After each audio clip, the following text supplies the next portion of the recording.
রাদিয়াল্লাহু তাআলা আনহু বলেন, রাসূল সাল্লাল্লাহু আলাইহি সাল্লাম বলেছেন, মান সাররাহু আন ইয়াস্তাজিবাল্লাহু লাহু ফিস সাদায়েদ ফালিকসির দুআ ফির রাখায়।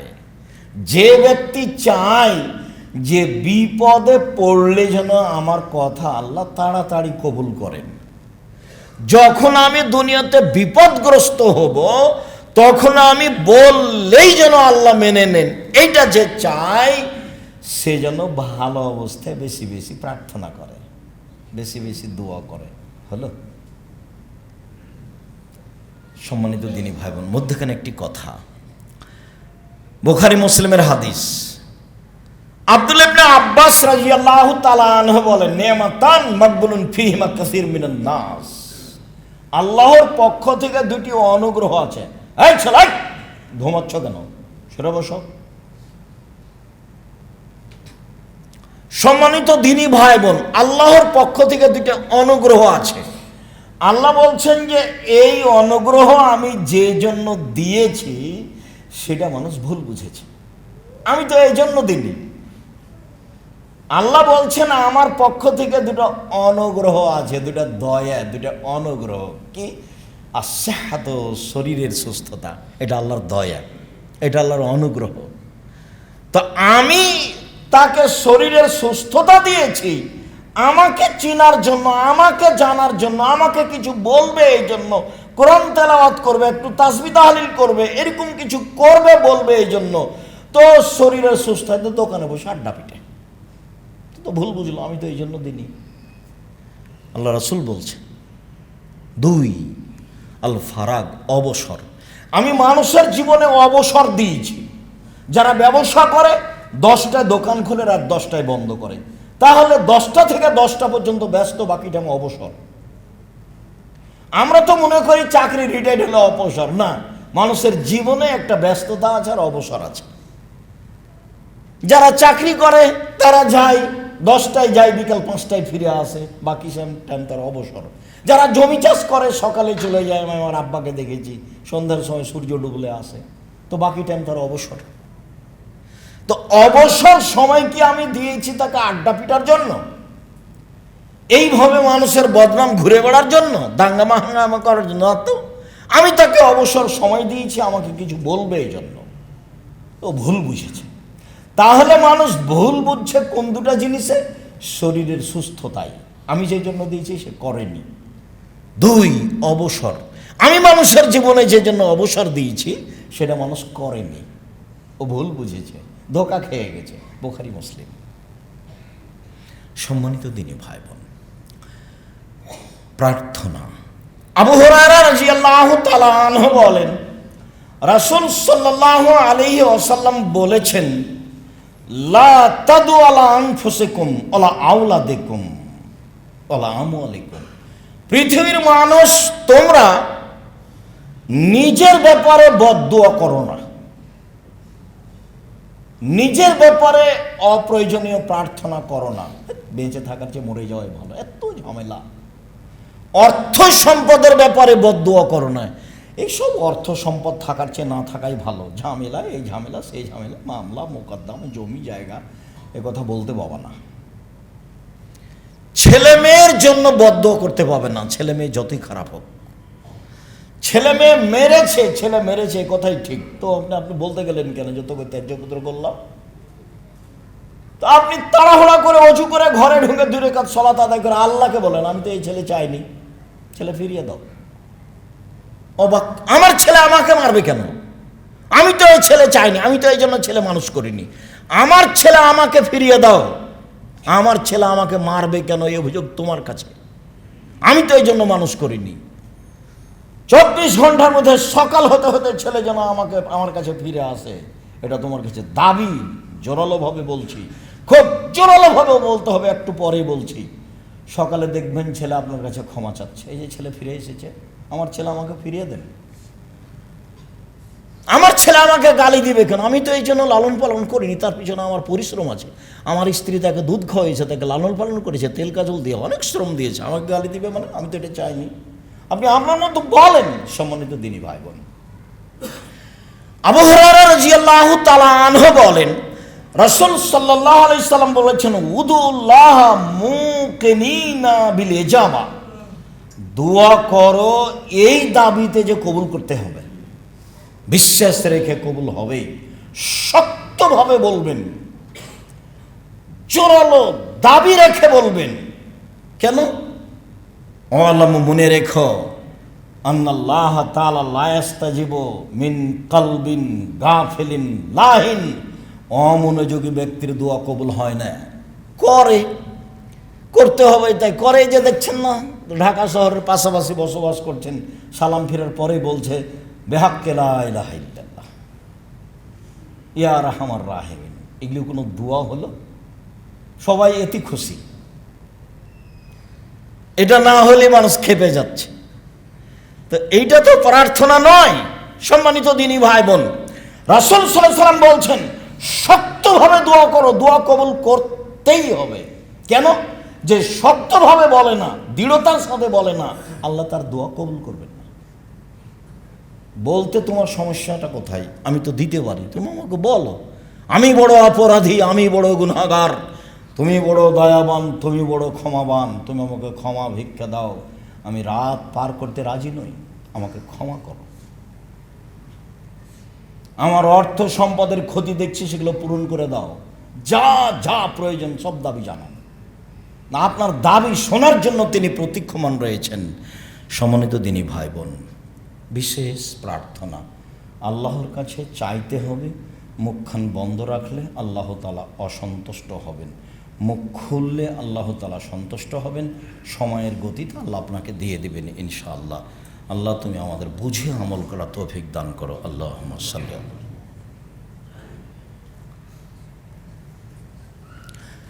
ওয়াসসালাতু ওয়াসসালামু আলা মান লা নাবিয়্যা বাদা। আবু হুরায়রা রাদিয়াল্লাহু তাআলা আনহু বলেন, রাসূল সাল্লাল্লাহু আলাইহি সাল্লাম বলেছেন, ইস্তাজাবুদ দুআ, মানুষের দোয়া কবুল করা হয়, তবে লা ইস্তাজাবুদ দুআ আই ইস্তাবাজুদ দুআ ইল্লা বিইসমিন আও কাতিয়াত রাহিমিন, দোয়া কবুল হয় না যে দোয়া করা হয় সম্পর্ক ছিন্ন করার জন্য। স্ত্রীকে বলছে যে তোর বাপের বাড়ি যেন আল্লাহ আর কোনোদিন না নিয়ে যায়, টাকা নিতে গেছিল দেয়নি, বা বলছে ভাইয়ের সাথে গন্ডগোল রেখে তোর সাথে যেন আল্লাহ আর কোনোদিন কথা বলার ব্যবস্থা না করে, তোর সাথে আর কোনোদিন কথাই বলবো না। সম্পর্ক ছিন্ন করার জন্য যে দোয়া করা হয় সেটা কবুল হবে না। পাপের জন্য যে দোয়া করা হয় সেটা কবুল হবে না। আল্লাহ, আমি অশ্লীল কাজে লিপ্ত হচ্ছি, কেউ যেন না দেখে। তো পাপের জন্য দোয়া করলে দোয়া কবুল হয় না। 3, অলিস্তেজাল, তাড়াহুড়া করে দোয়া করলে, দোয়াতে তাড়াহুড়া করলে কবুল হয় না। সাহাবীগণ বলছেন মাল ইস্তেজাল, আগের দুইটা ভালো বুঝেছি যে পাপের জন্য দোয়া করলে কবুল হয় না, আত্মীয়তার সম্পর্ক ছিন্ন করার দোয়া করলে কবুল হয় না। তো তাড়াহুড়া এটা যে বুঝলাম না। তখন রাসূল সাল্লাল্লাহু আলাইহি সাল্লাম বলছেন, একুলো বলে, কাদাও তো ফালা আমারা ইস্তাজাবালি, দোয়া করলাম, কত দোয়া করলাম, কই কবুল হয় না।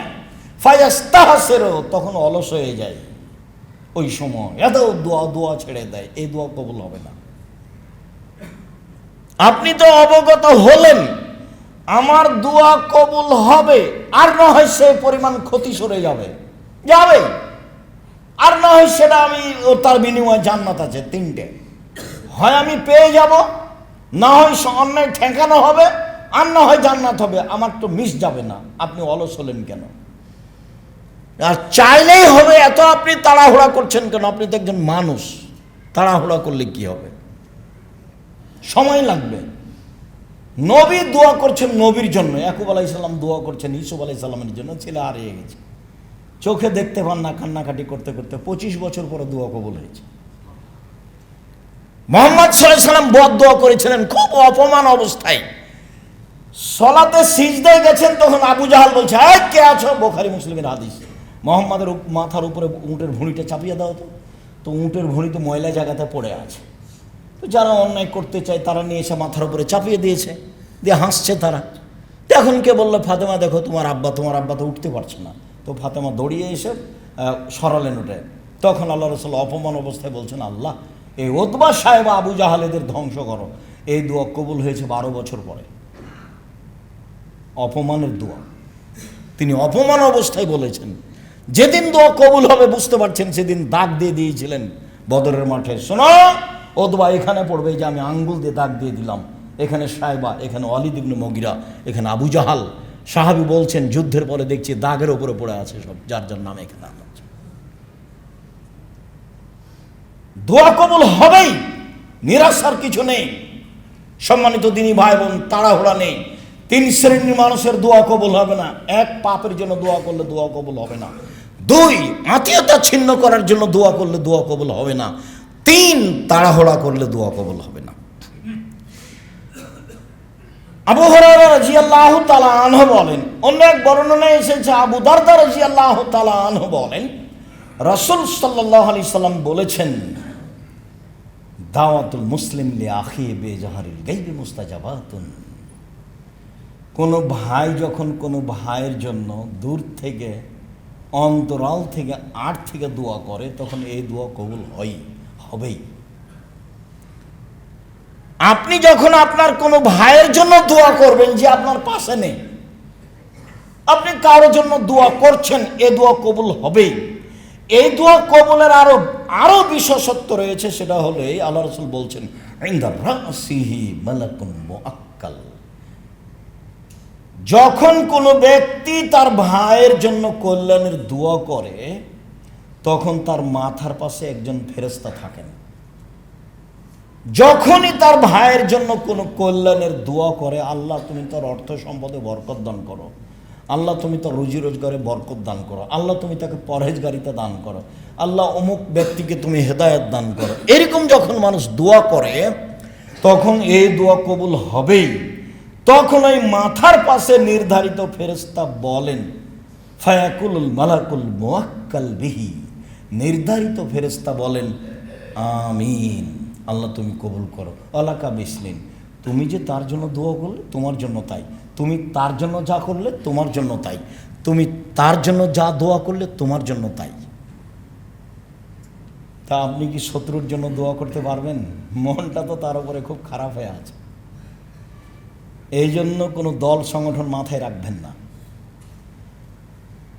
নইলে ওর জন্য দোয়া করতে পারবেন না। আর যখন দোয়া করতে পারবেন না, তখন ফেরেশতা আপনার পক্ষে বলবে না।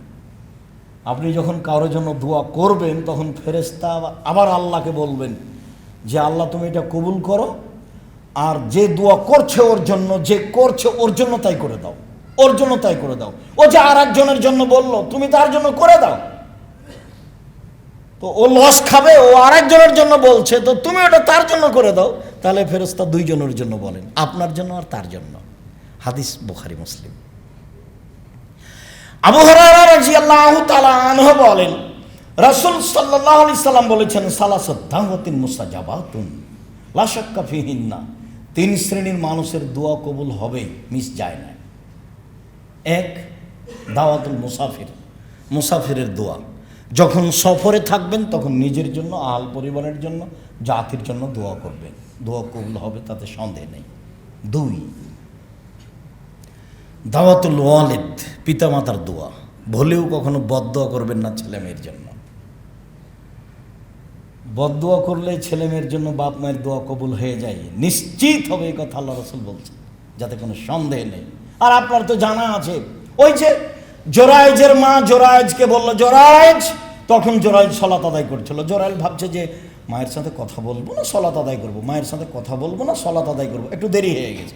তখন মায়ে বলছে, আল্লাহ আমার ছেলে আমার কথা ছাড়া দিল না, ও যেন একটা পতিতালয়ের মহিলার সাথে সাক্ষাৎ না হওয়া পর্যন্ত তার মরণ না হয়।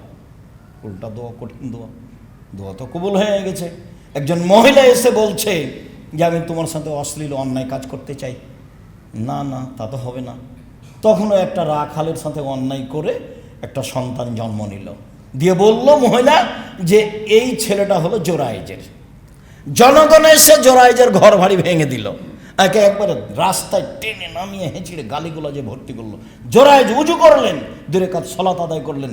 অজু করে 2 রাকাত সালাত আদায় করে বলছেন, আল্লাহ এই ছেলে তুমি বলো তোমার বাপকে। দুধের ছেলেকে বলছে। তখন দুধের ছেলে বলছে, আমার পিতা হচ্ছে রাখাল, গরু ছাগলের রাখাল।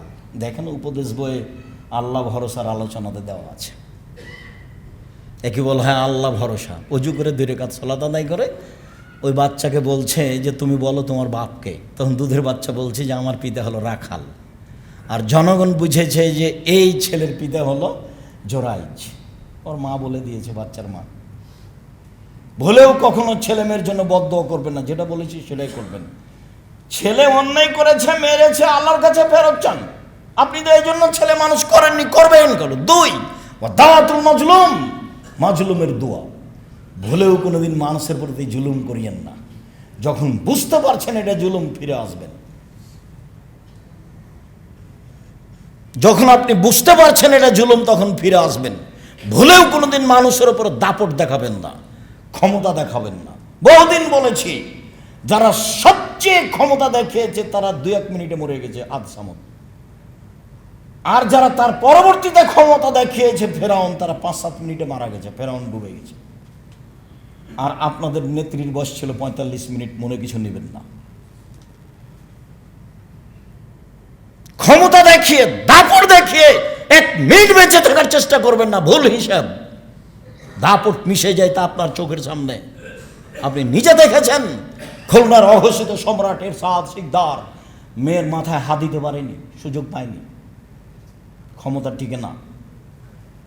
দাম্ভিক প্রেসিডেন্ট, রাতে রাতে দেশ দখল করে নিয়েছেন প্রেসিডেন্ট সাদ্দাম, বাঁচার কোনো পথঘাট করতে পারেনি। জীবনে ক্ষমতা দেখিয়ে বাঁচবেন না, নরম হয়ে বাঁচেন। মাটির মানুষে বেঁচে থাকেন, 1 ঘন্টা বেঁচে থাকবো, মাটির মানুষে বেঁচে থাকবো। প্রতিশোধ নিতে হবে না, আমি অনুরোধ জানাচ্ছি আপনাকে, কারো পিছনে পড়তে হবে না। প্রতিশোধ না নিয়ে, পিছনে না পড়ে বেঁচে থাকা যায়, সম্ভব। সম্মানিত দিনী ভাই বোন, ক্ষমতা দেখাবেন না, আমার অনুরোধ। দলীয় দাপট দেখাবেন না। দলীয় দাপট টিকে না, তার আপনি তার প্রমাণ, আপনার চোখের সামনে তা প্রমাণ। রাসূল সাল্লাল্লাহু আলাইহি ওয়াসাল্লাম বলছেন যে দাওয়াতুল মাজলুমে মুস্তাজাবাতুন ওয়ালাউ কানা কাফেরান। মাজলুমের দোয়া কবুল হবে, হিন্দু হলেও, কাফের হলো, নেবে। ও দুনিয়াতেও বলেছে আল্লাহকে যে আমার প্রতি জুলুম করেছে, তখন আল্লাহ শুনবে, আপনাকে বিপদে ফেলে দিবে। একবার বলছেন দাওয়াতুল মাজলুমে মুস্তাজাবাতুন ওয়ালাউ কানা ফাজিরান। বদ যদি হয়, শয়তান যদি হয়, এরপরে যদি ও মাজলুম হয়, তার প্রতি আপনি জুলুম করেন, ও যদি আল্লাহকে বলে, তাহলে কথা কবুল হয়ে যাবে। 3 শ্রেণীর মানুষের দোয়া কবুল হয়: 1 মুসাফির, 2 বাপ মা, 3 মাজলুম।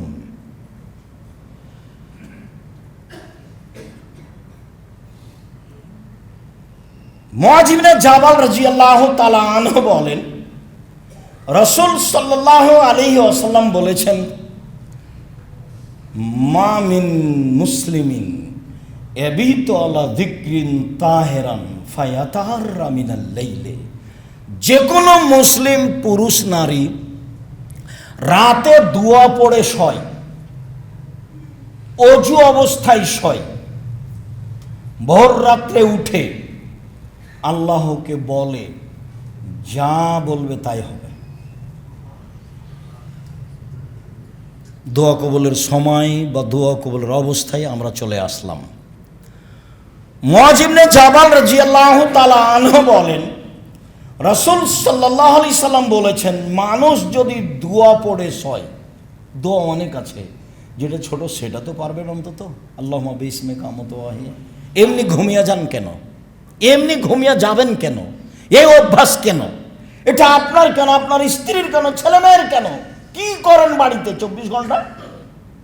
স্ত্রী দোয়া পড়ে শয় না কেন? ছেলে মেয়ে দোয়া পড়ে শয় না কেন? বলেন বারবার, মুখখান বন্ধ করে রাখেন কেন? ব্যবসায় ভুল হলে তো গরম হয়ে যাচ্ছেন, টাকা ভুল করে এসে একবারে খেপে গেছেন, একবারে বলেন না কেন? কেন ছেলে মেয়ে দোয়া না পড়ে শুইবে? দোয়া পড়ে শুয়েছে, অজু করে শুয়েছে, তারপর ভোর রাতে উঠেছে, এখন আল্লাহকে বলছে আসআলুল্লাহ খায়রান, আল্লাহর কাছে কিছু চাচ্ছে, আল্লাহ তাকে দিবেনই দিবেন। জাবের রাদিয়াল্লাহু তাআলা আনহু বলেন, রাসূল সাল্লাল্লাহু আলাইহি সাল্লাম বলেছেন, ইন্না ফিল লাইলি লাসাতান লা ইউফিকুহা আব্দুল মুসলিম আর রাজুলুল মুসলিম। রাতে একটা সময় রয়েছে, রাতে একটা সময় রয়েছে। ওই সময়ে কোনো যদি মুসলিম পুরুষ নারী চায় খায়রাম মিন আমরিদ দুনিয়া ওয়াল আখিরা, ইহকালের কল্যাণ পরকালের কল্যাণ, ইহকালের কিছু পরকালের কিছু, ইল্লা তাহু ইয়াহু, আল্লাহ তাকে দিবেনি, দিবেই দিবে, আল্লাহ তাকে দিবেনি, দিবেই দিবে। এই কথা মুহাম্মদ সাল্লাল্লাহু আলাইহি সাল্লাম বলছেন। আমার আপনার করার কি আছে? তাহলে সেই সময়টা ধরার জন্য চেষ্টা করতে হবে। আপনাকে আমি লম্বা সময় থেকে বলে আসছি 10টায় ঘুমিয়ে যাবেন যে কোনো মূল্যে, চেষ্টা করেন। 10টায় মানে 10:30টায় হলো তাতে কি আছে, 9:30টায় হলো তাতে কি আছে, 11টায় হলো তাতে কি আছে? আপনি রাত 2টায় ঘুমাবেন কেন, 1টায় ঘুমাবেন কেন? এ অভ্যাস কেন? তো আপনি উঠবেন কখন? দেখেন, আপনি আবু হুরায়রা রাদিয়াল্লাহু তাআলা আনহু বলেন, রাসূল সাল্লাল্লাহু আলাইহি সাল্লাম বলেছেন, ইয়ানজিলু রাব্বুনা তাআলা ইলা সামাই দুনিয়া হিনা ইয়াবকা সুলুসুল আখিরা। রাতের 3 ভাগের যখন 2 ভাগ পার হয়, তখন আল্লাহ তাআলা প্রথম আকাশে নেমে আসেন আপনার সাথে কথা বলার জন্য। রাতের 3 ভাগের 2 ভাগ পার হলে আল্লাহ তাআলা প্রথম আকাশে নেমে আসেন আপনার সাথে কথা বলার জন্য। তাতে তিনি বলেন, মায়া দুনি ফাস্তাজিবা লাহু, যে আমাকে ডাকে আমি তার ডাকে সাড়া দিব। মায়া সলনি ফাউতিয়াহু, যে আমার কাছে চাই কিছু তাকে আমি তা দিয়ে দিব। মায়াস্তাক ফেরুনি ফাঁক ফেরালাহু, যে আমার কাছে ক্ষমা ভিক্ষা চাই তাকে ক্ষমা করে দিব। আল্লাহ নেমে এসে বলেন আর আমি ঘুমিয়ে থাকি। দেখেন তো এটা কেমন হয়? এটা মানাই কেমন? এই ছেলে, আজানের পর থেকে নিয়ে খুতবা শেষ হওয়া পর্যন্ত কেউ আপোষে কথা বলতে পারবে না। জায়গা যদি না হয় তাহলে উপরে আছে, না হলে বাইরে বসতে হবে। ব্যবস্থা করা আছে, যারা দায়িত্ব পালন করছে তাদেরকে জিজ্ঞাসা করতে হবে বাহিরেই। সম্মানিত দিনী ভাই বোন, বলছিলাম রাসূল সাল্লাল্লাহু আলাইহি ওয়াসাল্লাম বলেন যে আল্লাহ তাআলা রাতের 3 ভাগের 2 ভাগ পার হলে প্রথম আকাশে নেমে আসে। নেমেছে 3টা কথা বলেন, কিছু চাও, চাইলে দিব, কিছু বলো, বলো শুনবো, ক্ষমা চাও, চাও ক্ষমা করে দিব। উসমান ইবনে আস রাদিয়াল্লাহু তাআলা আনহু বলেন, রাসূল সাল্লাল্লাহু আলাইহি ওয়াসাল্লাম বলেছেন, ফতিহাত আবওয়াবুস সামায়ে নিসফাল লাইলে, রাত 12টা পার হলে আকাশের সব দরজা খুলে দেওয়া হয়। রাত 12টার পরে আকাশের সব দরজা খুলে দেওয়া হয়। ফায়ুনাদি মুনাদিন মিনাস সামায়ে, আল্লাহ চিৎকার করে বলেন আকাশ থেকে, মানে প্রথম আকাশ থেকে বলছে। আল্লাহ তাআলা বলেন, হাল মিন দাইন ইস্তাজাবা লাহু, কেউ কিছু বলে কি তাহলে তার কথা শোনা হবে। হাল মিন সাইন ফাউতিয়া লাহু, হাল মিন সাইলিন ফাউতিয়া লাহু, কেউ কিছু চায় কি, চাইলে তাকে দেওয়া হবে। হাল মিন মাকরুবিন ফায়ুফাররাজু আনহু, কেউ বিপদগ্রস্ত কি, তাহলে তাকে উদ্ধার করা হবে। আল্লাহ বলতে থাকেন এইভাবে, আমি তখন ঘুমিয়ে। এটাই কি মানাচ্ছে? কেউ চায় কি, চাইলে দেওয়া হবে। কেউ কিছু বলে কি, বললে শোনা হবে। কেউ কি বিপদগ্রস্ত, বিপদগ্রস্তের কথা বললে তাকে উদ্ধার করা হবে। তাহলে দেখেন তো আপনি আর আমি কি বলবো সেটা বুঝতে পারছি। বলার পদ্ধতি কি বলতে পারি, যা প্রয়োজন তাই বলতে পারি, যা রাসূল সাল্লাল্লাহু আলাইহি সাল্লাম বলছেন। কিভাবে? বুরাইদা রাদিয়াল্লাহু তাআলা আনহু বলেন,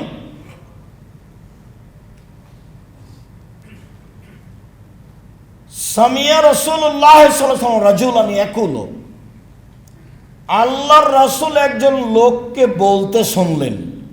লোকটা বলছে, আল্লাহুম্মা ইন্নী আসআলুকা বিআন্নাকা আনতাল্লাহ, হে আল্লাহ আমি তোমার কাছে চাচ্ছি এই জন্য যে তুমি আল্লাহ, তুমি আল্লাহ এই জন্যই তো চাচ্ছি।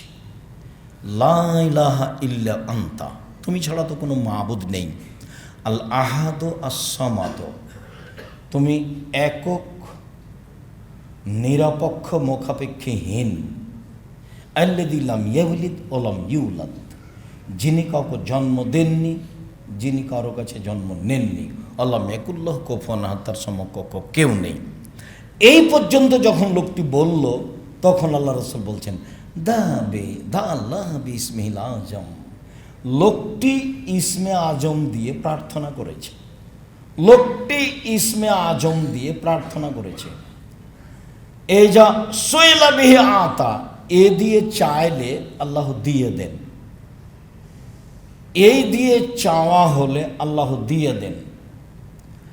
ওই যা দুয়া বিহি আজাবা, এই দিয়ে প্রার্থনা করলে কবুল করে নেন, এই দিয়ে প্রার্থনা করলে আল্লাহ কবুল করে নেন। তাহলে কবুল হওয়ার জন্য এইটা একটা জরুরি বিষয়। সাদ রাদিয়াল্লাহু তাআলা আনহু বলেন, রাসূল সাল্লাল্লাহু আলাইহি ওয়াসাল্লাম বলেছেন, দাওয়াতু জিন্নুনে ওয়া ফি বাতনিল হুত, লা ইলাহা ইল্লা আনতা সুবহানাকা ইন্নী কুনতু মিনাজ জালিমিন। ক্বালা রাসূলুল্লাহ সাল্লাল্লাহু আলাইহি ওয়াসাল্লাম, লা ইয়াদু বিহা রাজুলুন মুসলিম ইল্লা ইস্তাজাবা লাহু। কোন মানুষ যদি ইউনূস আলাইহিস সালামের ওই দোয়া পড়ে, যে দোয়া তিনি মাছের পেটে বলেছিলেন, ইউনূস আলাইহিস সালাম মাছের পেটে বলেছিলেন, লা ইলাহা ইল্লা আনতা সুবহানাকা ইন্নী কুনতু মিনাজ জালিমিন। এখানে কিন্তু আমাকে বাঁচাও এরকম কোনো কথা নেই, তুমি ছাড়া কোনো মাবুদ নেই, তোমার আমি পবিত্রতা ঘোষণা করছি, আমি অপরাধীদের একজন, তবে পাপী স্বীকৃতি আছে, আমি পাপ করেছি তার স্বীকৃতি আছে।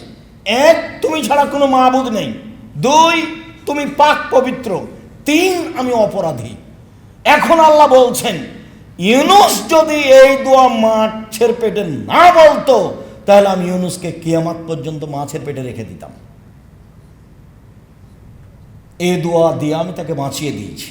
তারপর আল্লাহ রাসূল বলছেন, যে কোনো পুরুষ, যে কোনো নারী, যে কোনো পুরুষ, যে কোনো নারী, ফিসাইন, যে কোনো বিষয় এই দোয়া পড়বে, ইস্তাজাবা লাহু, আল্লাহ তার দোয়া কবুল করে নেবেন। আনাস রাদিয়াল্লাহু তাআলা আনহু বলেন, আমি রাসূলের সাথে বসেছিলাম, একটা লোক মসজিদে সালাত আদায় করলো, সালাত আদায় করার পরে বলছে, আল্লাহুম্মা আন্না লাকাল হামদ, হে আল্লাহ তোমার প্রশংসা, লা ইলাহা ইল্লা আনতা, তুমি ছাড়া কোনো মাবুদ নেই, আল হান্নানু আল মান্নানু, তুমি দয়াশীল, তুমি অনুগ্রহশীল, বাদিউস সামাওয়াতি ওয়াল আরশ, তুমি আসমান জমিনকে নমুনা ছাড়াই সৃষ্টি করেছ, ইয়া হাইয়্যু ইয়া কাইয়্যুম আসআলুকা, হে চিরস্থায়ী, হে চিরঞ্জীবী, আমি তোমার কাছে চাচ্ছি। রাসূল সাল্লাল্লাহু আলাইহি ওয়াসাল্লাম বললেন যে দা বিসমিল আজম, এই ইসমে আজম দিয়ে দোয়া করেছে, এখন যা বলবে সেটা আল্লাহ মেনে নেবেন, এখন যা বলবেন সেটা আল্লাহ মেনে নেবেন।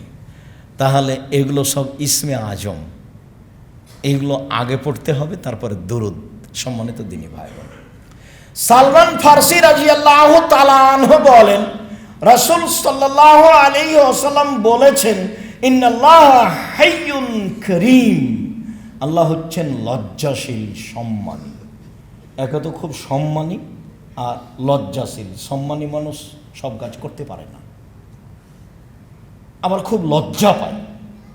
ইস্তাহি মিন আবদিহি, বান্দার ব্যাপারে লজ্জা পায়।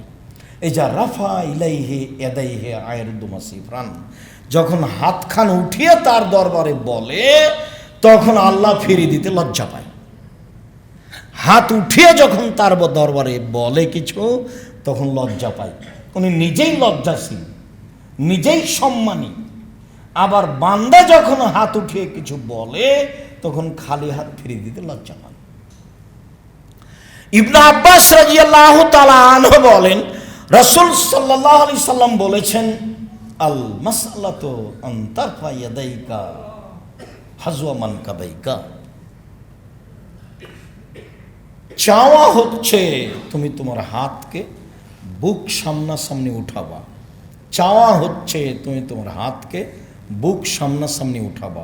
অলিবতিহাল, এখনই দিতে হবে, খুব বিনয়ের সাথে বলছি, এক্ষুনি দিতে হবে। অলিবদেহাল আন্তামুদ্দায়াদায়কা জামিয়ান, তাহলে তুমি তোমার হাতটা আগে বাড়িয়ে দিবা, সোজাসুজি সামনে, আর না হলে উপরে একবারে পুরো সোজা, আর না হলে উপর দিকে। সাধারণত হাত উপর দিকেই তোলা হয়, তাহলে উপর দিকে হতে পারে, মাথার উপরে যেতে পারে, সমস্যা নেই, যদিও কোনো হাদিসে এ পর্যন্ত এসেছে। হাত উঠিয়ে আর এই মুহূর্তেই দিতে হবে, এইটা করলে, যেমন বুখারী মুসলিমের আর একটা হাদিসে এসেছে, কারণ নবী সাল্লাল্লাহু আলাইহি সাল্লাম ইয়ারফা ইয়াদাইহি হাত্তা ইউরা বায়াজা ইবতাইহি, আল্লাহ রাসূল দোয়াতে হাত উঠাতেন, তখন বুখারী মুসলিম, হাত এভাবে উঠাতেন যে বগলের শুভ্রতা দেখা যেত। তাহলে এভাবে থাকলে তো বগলের শুভ্রতা দেখা যাবে না। বগলের শুভ্রতা দেখা যায় কেন? চাদর পরে সালাত আদায় করতেন, এই জন্য সবসময় গায়ে চাদর থাকতো। তো এবার হাতে এইভাবে উঠালে তো বগলের শুভ্রতা দেখা যাবে, এইভাবে করলেও তো দেখা যাবে না, এইভাবে উঠালে বগলের শুভ্রতা দেখা যাবে। বুখারী মুসলিমের হাদিসে এটাই বুঝাই। সম্মানিত দিনী ভাই বোন, আবু হুরায়রা রাদিয়াল্লাহু তাআলা আনহু বলেন, মুআবিয়া রাদিয়াল্লাহু তাআলা আনহু বলেন, অনেক বর্ণনায় এসেছে উমামা বাহিলি রাদিয়াল্লাহু তাআলা আনহু বলেন, রাসূল সাল্লাল্লাহু আলাইহি সাল্লাম বলেছেন, লাইসা শাইউন আহাব্বা ইলাল্লাহি মিন কাতরাতাইনি ওয়া সারাইনি, দুইটি বিন্দু ফোঁটা আল্লাহর কাছে যত প্রিয়, পৃথিবীর কোনো কিছু আল্লাহর কাছে তত প্রিয় নয়। এক ফোঁটা চোখের পানি। আলোচনার প্রারম্ভে বলেছি যে চাওয়া কাজটা আল্লাহর কাছে যত প্রিয়, কোনো ইবাদত আল্লাহর কাছে তত প্রিয় নয়। এবার বলছি যে এক ফোঁটা চোখের পানি আল্লাহর কাছে যত প্রিয়, কোনো ইবাদত আল্লাহর কাছে তত প্রিয় নয়। সম্মানিত দিনী ভাই বোন, এবার আমরা কাছাকাছি চলে আসি। এক, চাওয়া কাজটা সবচেয়ে প্রিয়। দুই, হাত উঠালে লজ্জা পাই ফিরিয়ে দিতে। তিন, চোখের পানি তার কাছে সবচেয়ে প্রিয়।